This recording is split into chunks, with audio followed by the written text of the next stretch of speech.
Honey and goat cheese stuffed peppers.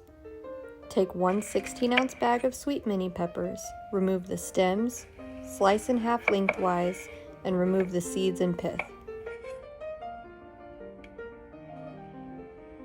Next, take 8 ounces of plain goat cheese and mix it together with 1 to 1.5 tablespoons of honey. It's hard to believe, but that's it. It's only 3 ingredients.